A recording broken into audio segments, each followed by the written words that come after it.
पहले ये देखेंगे कि फलन कौन से वर्ग में है। ट्रिग्नोमेट्रिक, कौन सा फलन ट्रिग्नोमेट्रिक में? सेक। तो पहले किसका अवकलन करना चाहिए? सेक का। Differentiate with respect to x, ddx of y। Sec का क्या होता है? Sec tan root x tan root x। अब किसका होगा? ddx of tan root x। समझ में आया? यहाँ जो फॉर्मूला यूज किया है वो ये यूज किया है। हम जानते हैं कि सेक x का होता है सेक x tan x। यहाँ पर x नहीं है, कौन है? tan root x। तो क्या लिखा जाएगा? tan root x। क्या होगा? सेक का क्या होता है? सेक का बताइए केवल, उसके अंदर क्या है ये मत देखिए। हमने केवल ये नोट किया है कि चल राशि वहाँ अंतर्विष्ट है तो हमें अवकलन करना चाहिए। यदि वहाँ चल राशि अंतर्विष्ट नहीं है तो अवकलन नहीं करना चाहिए, सीधा 0 रख देना चाहिए। तो यहाँ चल राशि है तो अवकलन करना चाहिए। तो कौन से फंक्शन का कर रहे हैं? सेक का। तो सेक फंक्शन का क्या होता है? फॉर्मूला अगर इस प्रकार बोलोगे कि सेक एक्स का सेक एक्स tan x होता है तब भ्रमित हो जाओगे। केवल फंक्शन के लिए बोलिए कि सेक फंक्शन का सेक tan, जो उसके अंदर है एंगल वो तो लिखा ही जाएगा। तो सेक tan, इसे ध्यान रखिए, ये तो उसका एंगल है, लिख दिया tan रूट x, लिख दिया tan रूट x। अब x के रेस्पेक्ट में चल रहा है और यहाँ x नहीं है, कुछ और है तो करना पड़ेगा। यदि यहाँ पर भी x ही होता और x के रेस्पेक्ट में चल रहा होता तो नहीं करना पड़ता, एक हो जाता। तो आगे चलिए, sec tan root x tan of tan root x। अब फलन की पहचान करो। त्रिकोणमितीय फलन, त्रिकोणमिति में कौन सा है फंक्शन? tan। फलन कौन सा है? कौन सा फलन है, उसका नाम क्या है? tan। tan root x function नहीं है। फंक्शन को पहचानिए, फंक्शन क्या है? tan रूट x फंक्शन नहीं है। फंक्शन कौन सा है? tan।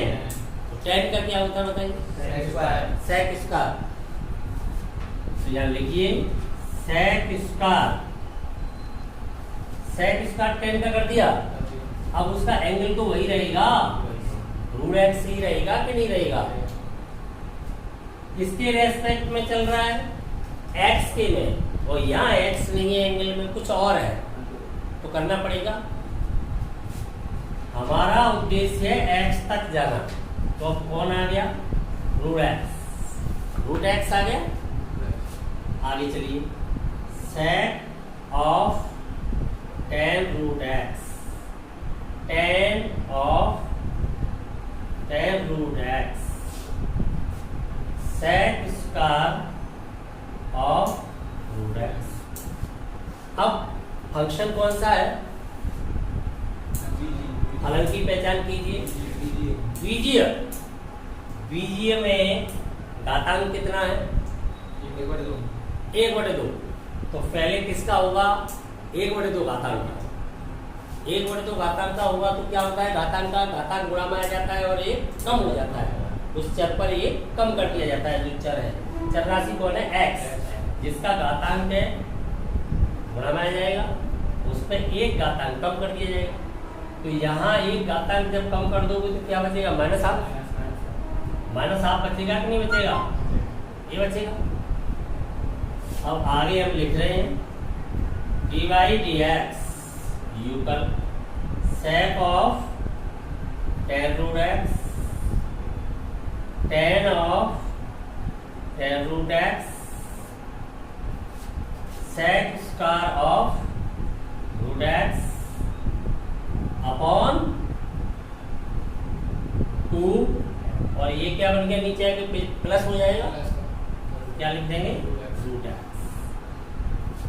इसके बाद भी अवकलन आगे प्ले हुआ है, किस पे हुआ है, एक्स पर, और किसके रेस्पेक्ट में हो रहा है, एक्स के में, तो क्या हो जाएगा वो 1 हो जाएगा, वहां पर हम बंद। अगर एनोदर वेरिएबल के रेस्पेक्ट में होता तो क्या आ जाता, अवकलन का चिन्ह आ जाता। Clear?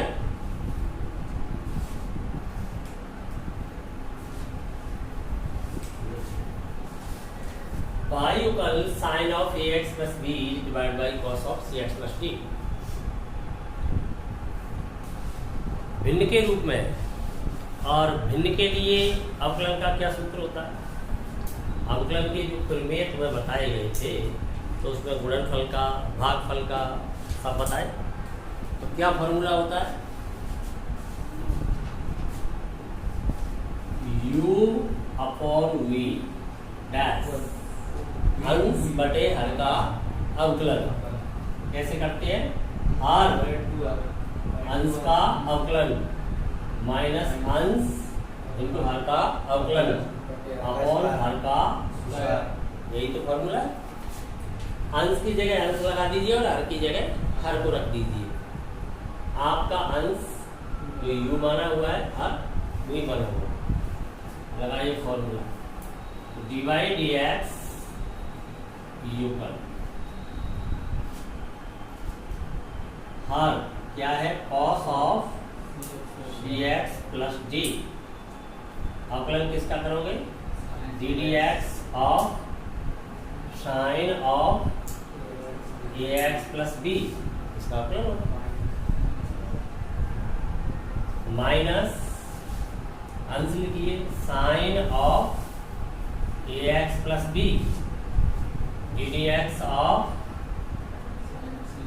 cos of cx plus d is divide by, इसका स्क्वायर होगा तो क्या हो जाएगा, cos square cx plus d। अवकलन कीजिए,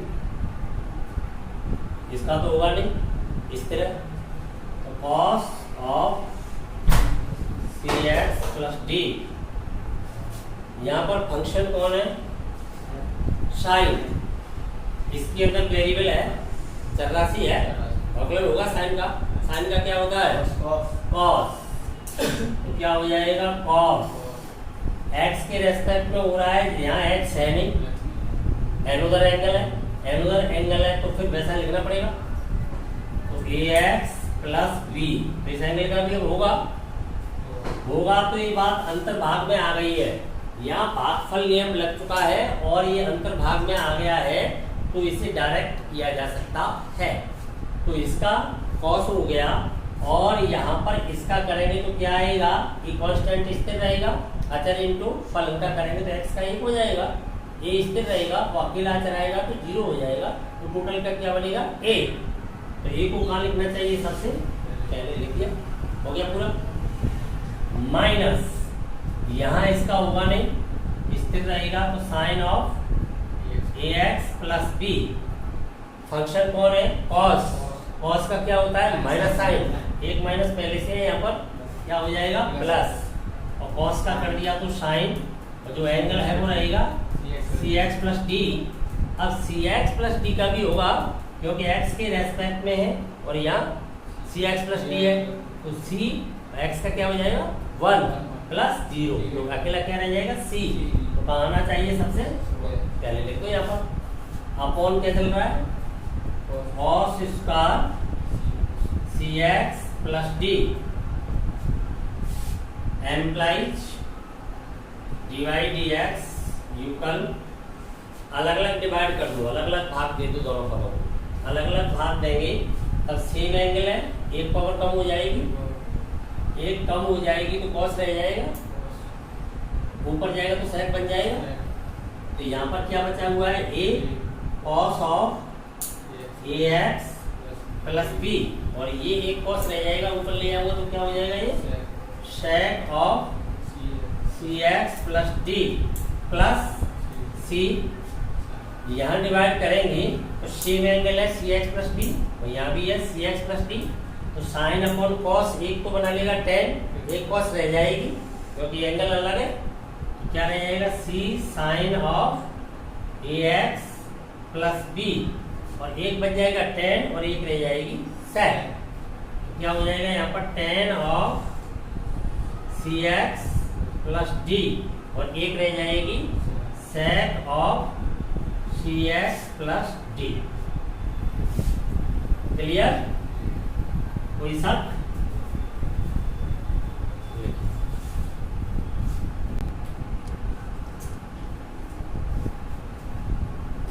यहाँ दो फलन मल्टीप्लाई में आ गए हैं और दोनों ही त्रिकोणमितीय है। और मल्टीप्लाई में जब दो फलन आ जाते हैं तो गुणनफल नियम लगता है, लेबनिज नियम। तो यहाँ कौन सा नियम लगेगा? U v dash equal u v dash plus v u dash. एक का करिए तब एक को स्थिर रखिए और एक का करेंगे तब एक को स्थिर रखेंगे। डिवाइड एक्स,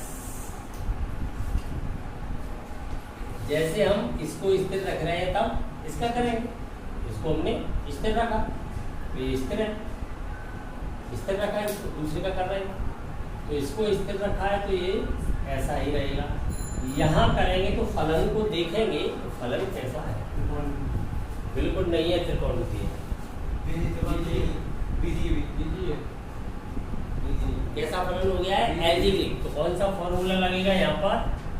x की पावर n, एल्जेब्रिक वाला क्या होता है? n x की पावर n माइनस 1, ये लगेगा। इसके बाद फिर फॉर्मूला जब यहाँ पर ये लग जाएगा तो कौन आएगा? ये पावर आगे आएगी, पावर आगे आएगी तो 2, किस पे पावर कम हुई है? साइन एक्स की पावर 5 का, एंगल तो वही है उसका। अब अवकलन में कौन आएगा? अब अवकलन में आ जाएगा डी डी एक्स, कहाँ पर चला जाएगा आपका? साइन ऑफ एक्स की पावर 5। यही तो हुआ, फॉर्मूला चल रहा है आगे प्लस। अब यहाँ पर इसका करेंगे, इसको क्या रखेंगे? स्थिर, इसको स्थिर रखेंगे, इसका करेंगे अवकलन। तो इसका अवकलन करेंगे, इसको स्थिर रख दो तो sine of sine square x की पावर 5 ये स्थिर है, अवकलन यहाँ पर कर रहे हैं। तो इसका क्या होता है? Minus cos x cube. Clear? Minus sine, cos का कर रहे हैं ना, माइनस साइन एक्स क्यूब। अब किसका अवकलन आ जाएगा? एक्स क्यूब का into D D x of x cube. Clear? आगे बढ़े, कहाँ लिखना चाहिए? 2 को 2 cos of x cube sign of x की पावर 5। अब साइन का क्या होता है? कॉस एक्स की पावर 5। अब किसका होगा? एक्स की पावर 5 का डैश, ये माइनस हो गया। यहाँ पर एक्स क्यूब का करेंगे तो क्या आएगा? 3x स्क्वायर, और ये लिखा हुआ है साइन स्क्वायर एक्स की power 5 into sine of x cube. Equal इसका होगा x की पावर 5 का तो क्या आएगा? 5x की पावर 4। 5 कहाँ जाएगा मल्टीप्लाई में? यहाँ पर। तो क्या हो जाएगा ये? 10, और x की पावर कितनी आएगी? 4, और ये लिखा हुआ है cos x cube sine x की पावर 5 cos ऑफ x की power 5 minus 3 x square sine square x की power 5 sine of x cube. ये आ गया अब क्लच। एक बार फिर ध्यान दीजिए, अपना फलन था y equal cos x cube sign square x की पावर 5। तो यहाँ दो फलन मल्टीप्लाई में आ गए, तो मल्टीप्लाई में आ जाते हैं तब गुणनफल नियम लगाया। तो एक को स्थिर रखा, एक का किया, किसी को भी स्थिर रख लो, किसी का भी कर लो। तो हमने यहाँ इसको स्थिर रखा है, इसका किया है, तो कौन से फॉर्मूले से हुआ है? बीजीय अलजेब्रिक फंक्शन है। लेकिन यहाँ पर x नहीं, sin x की पावर 5 को x के नजरिए से देखा गया है, तो 2 एक पावर कम हो गई। अब अवकलन किसका करना चाहिए? sin x की पावर 5, चाहे ddx लिखे या डैश सिस्टम लिखे, कोई भी लिखे, इसका अवकलन चला गया, प्लस sin स्क्वायर x की पावर 5 को स्थिर रखा। दूसरा फंक्शन है cos x क्यूब, तो cos का माइनस साइन, एंगल वही आ ddx ऑफ x क्यूब। अगले स्टेप में 2 cos x cube sin x की पावर 5, साइन का क्या होगा? cos x की पावर 5, फिर अवकलन का चला जाएगा x की पावर 5 का। यहाँ x क्यूब का करेंगे, यही रह गया करने के लिए, 3x स्क्वायर आएगा, लिख दिया। साइन स्क्वायर x की power 5 sine x cube minus, at last x की पावर 5 का होगा, क्या आएगा? 5x की पावर 4,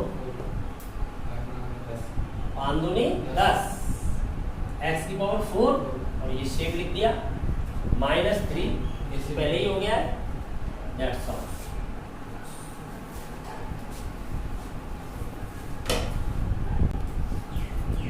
सातवां क्वेश्चन है y equal to under root cot x square, differentiate with respect to x,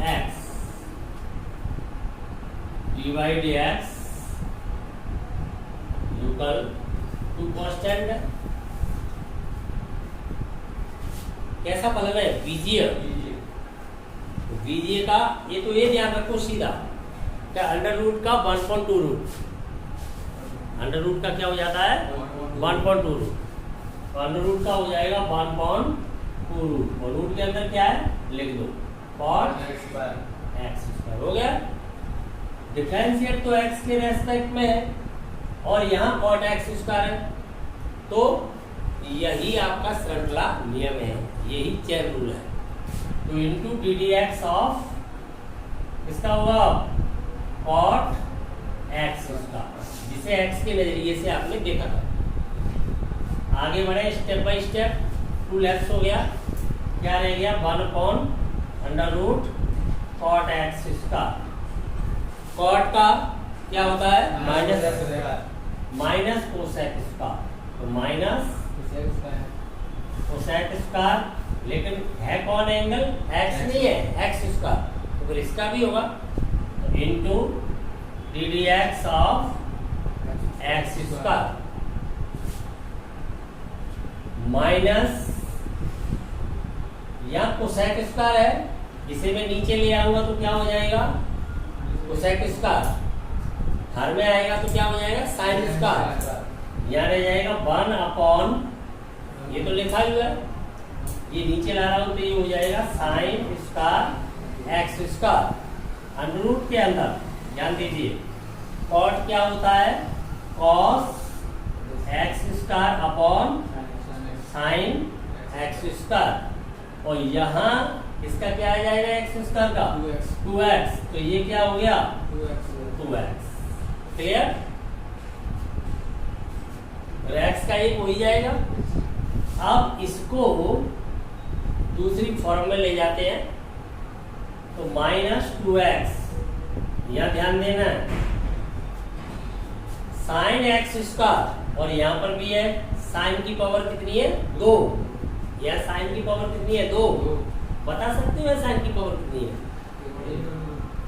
1/2। हाँ, तो यहाँ पर जब इसके साथ लाऊंगा तो हाफ कम हो जाएगी, तो यहाँ पर कितनी रह जाएगी? 3/2, 3/2 रह जाएगी। तो देखना, sine x square under root sine x square cos x square, am I right? Half 1, इतनी तो बचती है अपने पास, हाफ का भेज दी नहीं। देखिए बैलेंस बराबर है, क्या आपको एक फॉर्मूला आता है? साइन 2 थीटा इक्वल होता है 2 sine theta cos theta, half angle का फॉर्मूला। तो यहाँ देखिए साइन थीटा कॉस थीटा, तो साइन थीटा कॉस थीटा की वैल्यू क्या होगी? साइन 2 थीटा अपॉन 2 क्या होगी? Sine 2 theta upon 2। तो यहाँ पर ये हो जाएगा minus 2x upon sine x square under root of, यहाँ वैल्यू लगा रहा हूँ इसकी, क्या वैल्यू आ जाएगी? साइन थीटा कौन है ये देखना, 2x स्क्वायर अपॉन 2। क्लियर? अब ये जो आपका 2 है वो पलट के कहाँ चला जाएगा? अंडर के अंदर है, तो अंडर 2 पलट के कहाँ गया? इसी के साथ आ जाएगा जब वन अपॉन करूंगा तो यहाँ पर हो जाएगा डिवाइड dx इक्वल माइनस 2 ये गया root 2 x upon sine x इसका रूट में कौन रह गया? Sine 2x sine x square under root sine of 2x square. That's all.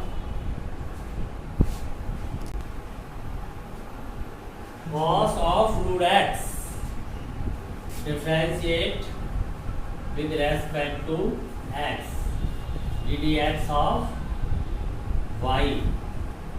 cos का क्या होता है? Minus sine root x into ddx of under root x minus sine of root x. Root का सीधा ध्यान रखिए क्या होता है? 1.2 रूट, तो ये हो जाएगा 1.2 रूट। कौन लिखा है? x, x का तो एक हो ही जाएगा। Implies dy dx equal minus sine root x upon 2 root.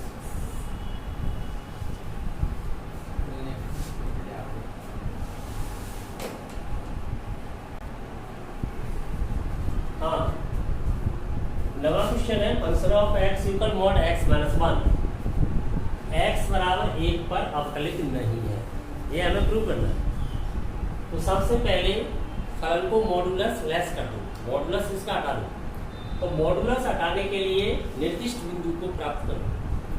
तो मॉड के अंदर जो राशि लिखी हुई है उसके बराबर 0 रख लो, अर्थात किसी भी मापांक का मान शून्य चर के जिस मान पर प्राप्त होता है, चर का वह मान निर्दिष्ट बिंदु होता है।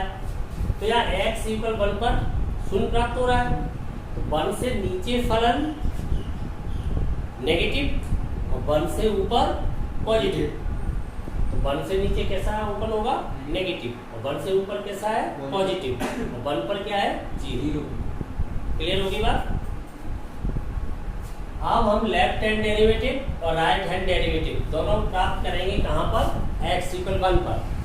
तो दोनों की वैल्यू इक्वल आ जाती है तो अवकलित माना जाएगा, और इक्वल नहीं आती है तो अवकलित नहीं माना जाएगा। तो लेफ्ट हैंड डेरिवेटिव कहाँ पर? 1 पर।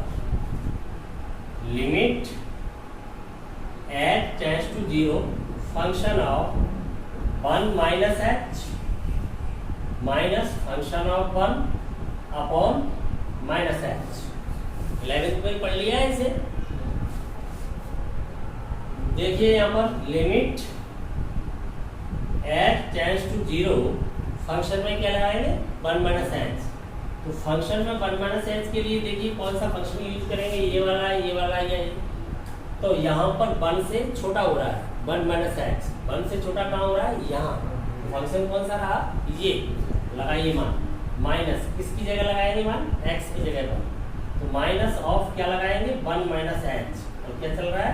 माइनस 1 लगा दी वैल्यू। माइनस फंक्शन ऑफ 1 के इक्वल वैल्यू क्या है? 0। 1 पर फलन का मान 0 है। माइनस एच, इस लिमिट का मान प्राप्त करें। लिमिट h टेंड्स टू 0, या देखिए 1 से 1 लेस, ये माइनस क्या हो जाएगा? प्लस। ऊपर रह जाएगा h और नीचे है माइनस एच, ऊपर एच और नीचे क्या है माइनस एच, क्या हो जाएगा limit H tends to 0 minus 1 हो गया। कांस्टेंट है, लिमिट छोड़ूंगा तो क्या आएगा -1। अब राइट हैंड डेरिवेटिव देखें 1 पर, तो limit H tends to 0 function of 1 plus h minus function of 1 upon h, limit H tends to 0 1 plus h, एक से ऊपर कहाँ है यहाँ, तो x के स्थान पर क्या रखा जाएगा 1 प्लस एच, तो 1 प्लस एच माइनस 1 और 1 पर वैल्यू क्या आ चुकी है 0 अपॉन एच, इस लिमिट का मान निकालिए, लिमिट एच टेंड्स टू 0 1 से 1 लेफ्ट हो गया, क्या रह गया h अपॉन एच, तो लिमिट एच टेंड्स टू 0 क्या हो गया 1। अब दोनों को देखिए, लेफ्ट हैंड डेरिवेटिव भी विद्यमान है, राइट हैंड डेरिवेटिव भी विद्यमान है, परंतु दोनों बराबर नहीं है। विद्यमान होने के साथ साथ दोनों का मान इक्वल भी होना चाहिए, तभी किसी बिंदु पर फलन अवकलित होता है, अन्यथा अवकलित नहीं। तीनों शर्तें आवश्यक रूप से संतुष्ट होनी चाहिए। तो हम यहाँ देख रहे हैं, क्योंकि left hand derivative at x equal 1 is not equal right hand derivative at x equal 1। एक पर बायां अवकलज और दायां अवकलज बराबर नहीं आ रहे हैं, एम्प्लाइज फलन x बराबर 1 पर अवकलित नहीं है। क्लियर, समझ में आ गया, बिंदु x बराबर 1 पर अवकलित नहीं है, यही हमें प्रूव करना है।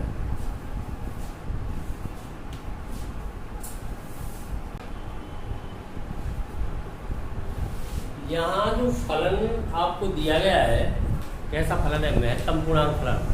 और महत्तम पूर्णांक फलन जो होता है ग्रेटेस्ट इंटीजर फंक्शन, उसका मान सदैव एक पूर्णांक आता है और किसी भी बिंदु पर, किसी भी वास्तविक संख्या पर निकटतम छोटे पूर्णांक के बराबर होता है। महत्तम पूर्णांक फलन का जो ग्राफ बनता है आरेख प्राप्त होता है आपको, कैसा होता है सीढ़ीनुमा, इसे हम पग फलन भी कहते हैं, टूट टूट करके चलता है। तो ये प्रत्येक पूर्णांक बिंदु पर न तो सतत होता है और न ही अवकलित होता है। तो यहाँ x इक्वल 1 पर लेफ्ट हैंड डेरिवेटिव देखें, L F dash at 1 equal limit h tends to 0 function of 1 minus h minus function of 1 upon minus h, limit h tends to 0 function में क्या लगाएंगे 1 माइनस h, यहाँ पर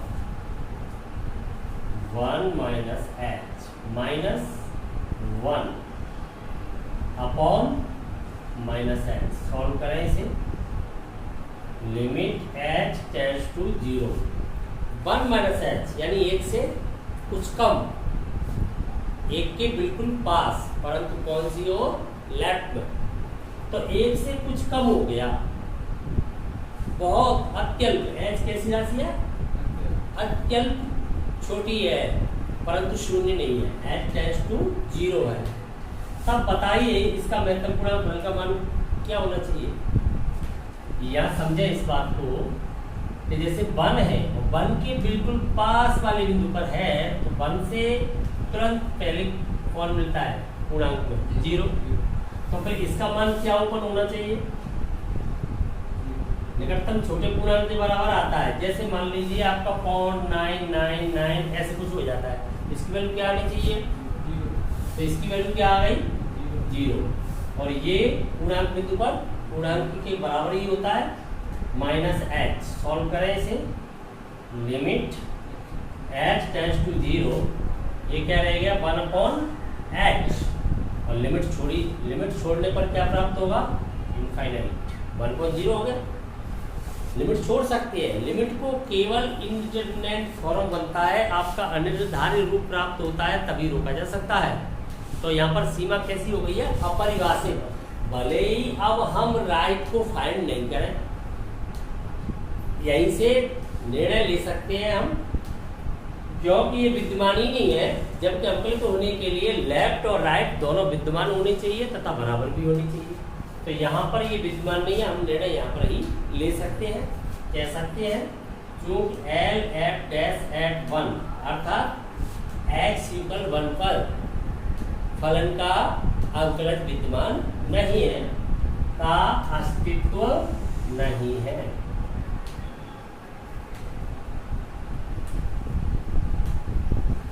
इसलिए x बराबर 1 पर फलन अवकलित नहीं है। ठीक इसी प्रकार किसके लिए कर देंगे, x = 2 के लिए।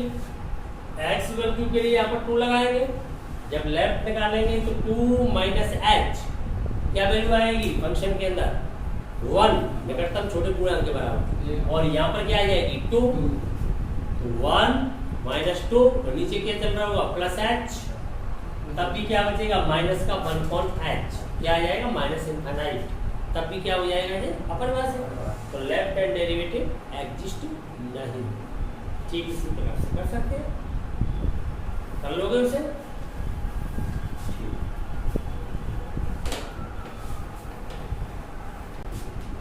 जैसे बिंदु x बराबर 2 पर, तो x बराबर 2 के लिए left hand derivative, right hand derivative देखेंगे, कोई सा भी देख सकते हैं।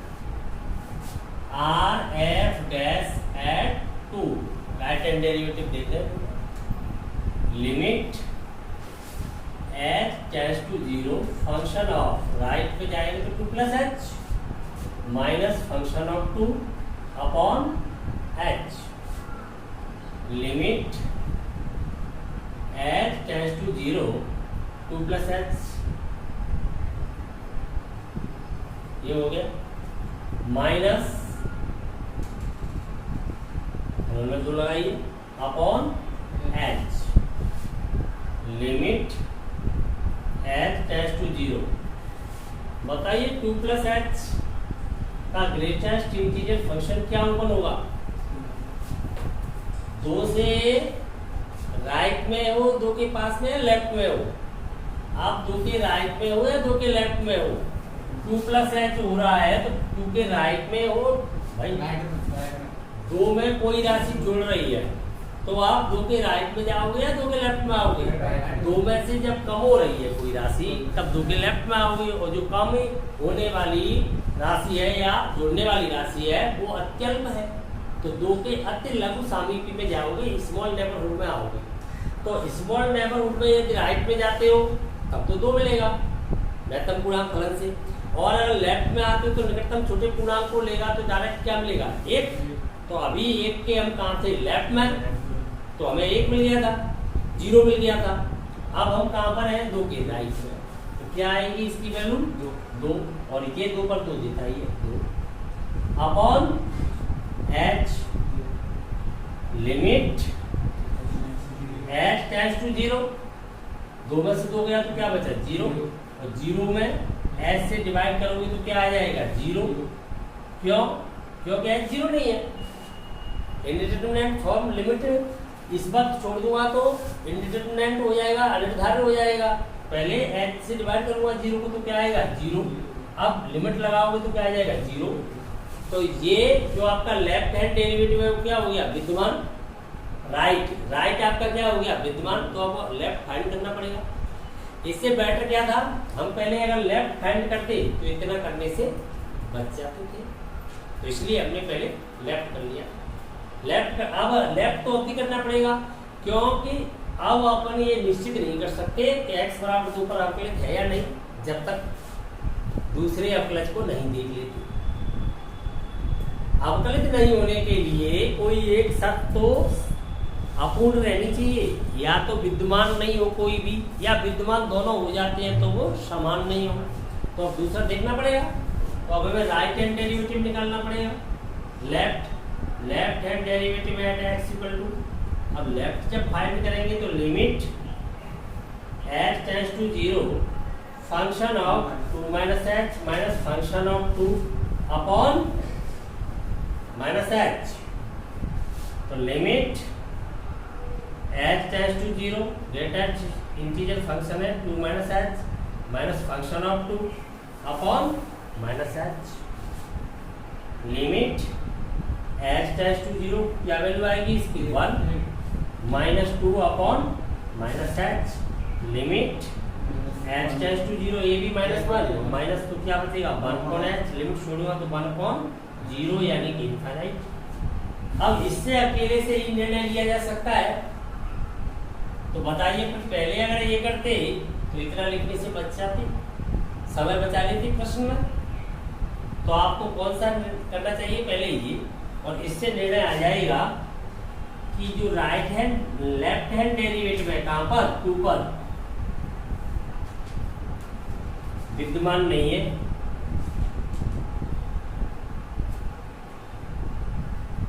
इसलिए x बराबर 2 पर अवकलनीय नहीं है। तो इसकी कोई आवश्यकता नहीं थी, ये सीधा जवाब दे सकता है। समझ में आ गया बात?